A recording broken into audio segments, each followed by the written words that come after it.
Whenever I'm asked to teach a beginner how to cook, I always ask them, well, what do you like to eat? Because that's what they're going to want to cook. You'd be shocked how often the answer is meatloaf. So that's what I'm going to make. And you're also going to be shocked how easy it is to make. So I've got 2.5 pounds of ground chuck. And it's very important that it's not too dry. You can ask the butcher for it. And then I've got sauteed onions and lots of flavorings to give it lots of flavor. I'll show you how I made the onions. I heated a tablespoon of olive oil in a medium sauté pan and then added 3 cups of chopped yellow onions. Then I added a teaspoon of chopped fresh thyme leaves, 2 teaspoons of kosher salt, and a teaspoon of freshly ground black pepper. And just cooked it over medium-low heat, stirring it occasionally for about 10 minutes, just until the onions are translucent, but not brown. Then off the heat, I added 3 tablespoons of Worcestershire sauce, 1/3 cup of chicken stock, 1 tablespoon of tomato paste. Then I mixed everything together and set it aside to cool slightly. So now I'm just going to add the onions and all that great flavoring to the meat. Everything's right in there. It's going to be delicious meatloaf. Next thing is breadcrumbs. I use about 1/2 cup of dried breadcrumbs. I use dry ones because it really holds the meatloaf together. And why make fresh breadcrumbs when you don't have to? 2 eggs, which also holds the meatloaf together. I always break them into a little bowl, so if you get any eggshell in it, you can take it out easily instead of fishing around in meatloaf. Nobody wants crunchy meatloaf. And then pour it on top. Now this is the key to making meatloaf. You want it to sort of aerate it. You don't want it to be dense. So it's great to mix everything in with a fork, and it sort of breaks it up. Or everybody's favorite method is with your hands, which is, I think, what I'm going to do. Clean hands, cook's best tools. So just toss it all together and make sure you're not compacting it. Because we want light, delicious, flavorful meatloaf. This is a little like making mud pies. No wonder beginning cooks like to make this. It's good and messy. Okay, half sheet pan. Just gonna form it in one big loaf. This makes a lot of meatloaf, but leftovers are great for sandwiches. Just pat it lightly. You want it to have an even shape so it cooks evenly. If it's thicker at one part than the other, part of it will overcook. Okay, that's meatloaf. And then, just because it keeps it nice and moist and gives it great flavor, I'm gonna put 1/2 cup of ketchup right on the top. This is where clean hands come in. Just smooth it over. You can really do it with a knife if you want to. Okay, now I'm gonna put it into the oven, 350 degrees, for about an hour and 10 minutes. And it's gonna be the most delicious meatloaf. But I'm gonna show you a trick that keeps it really moist.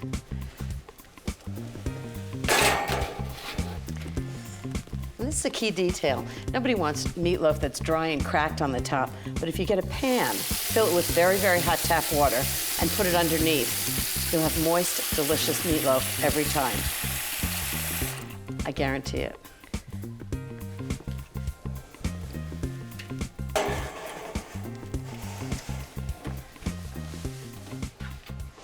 I think I smell meatloaf, which means it's ready. Ah, perfect meatloaf every time. And the way I can tell whether it's done or not, it needs to be about 155 to 160 degrees, instant read thermometer, and you just put it right through the end. It's the best way to make sure you get the center of it. Just perfect. Okay, now this is the challenge, getting it onto a plate in one piece. Let's see if I can do it. Whoa. Fantastic. Nice big thick slices. Little messy, but it's meatloaf. We're not talking filet of beef here. Oh, nice and hot. Wow, this looks absolutely delicious. You can see all the onions, and it looks like it has so much flavor. A little garnish, make it look better, and a little taste to make sure it tastes good. Now, what beginner wouldn't want to make meatloaf? It's so delicious. It's light, it's full of flavor, and nobody is going to believe that you're a beginning cook. When it comes to cooking, we're all beginners at some time. Actually, I've been cooking for 30 years. I still feel like a beginner. So hopefully I can answer some of your questions. Here goes. Hi, Ina. I love watching your show whenever I'm home. I am a new chef and recently engaged. What kinds of kitchen equipment would you recommend for a newbie chef like me starting out? Thank you so much, Ina. That's actually a great question. A lot of people ask me about that. There are two ways to go. You can go high-end, buy the best equipment you can buy. It'll last you a lifetime. But if you don't have a budget for that and it's really expensive, you can also go to a restaurant supply store near you. Restaurants buy things there all the time and they'll last a really long time. So no matter whether you're going high-end or restaurant supply, this is what I recommend.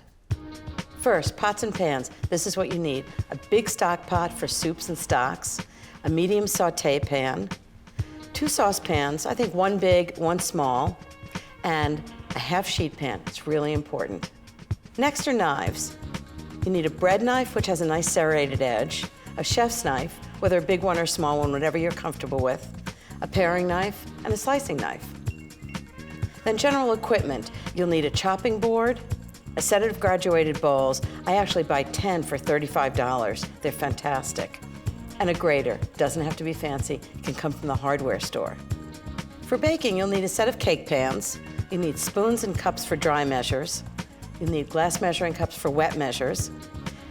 And finally, you'll need a mixer, either a stand mixer or, if you don't have a budget for that, you can get an inexpensive handheld mixer and it'll be just fine. Okay, what's next? This is from Glenda Arnhart, and the subject is butter. I'm confused about butter. What do you think I know about butter? Some recipes call for unsalted butter, some specify salted butter, but most don't say one way or the other. When the type of butter isn't stated, what are we supposed to use, salted or unsalted? Love your recipes and your show. Thank you, Glenda. Glenda, I always use unsalted butter, and actually my recipes state that, because then you can control the salt. You never know how much salt is in salted butter. If you start with unsalted, you can always add as much as you like. So I think that's a good place to start. I hope that helps. Okay, what's next? This email's from Matt Johns, and it's about the pantry. Hey, Ina. Okay, I'm a bachelor, 26 years old. I eat out a lot, but I want to change that. Here's my question. What are some items I should always keep in my pantry to cook different meals? Okay, Matt, I know what I keep around all the time for quick dinners. Pasta, pasta sauce, and in the refrigerator I have a big chunk of Parmesan cheese.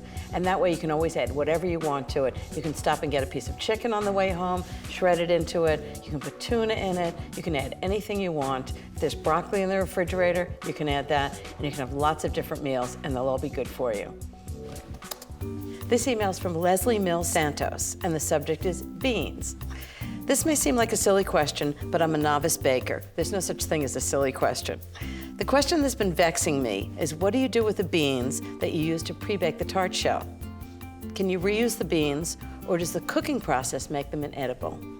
Actually, you know what I do? I save them. You actually can't use the beans after you've used them for blind baking, but what I do is I pour them into a container, put them on the pantry shelf, and I use them the next time I make a tart shell.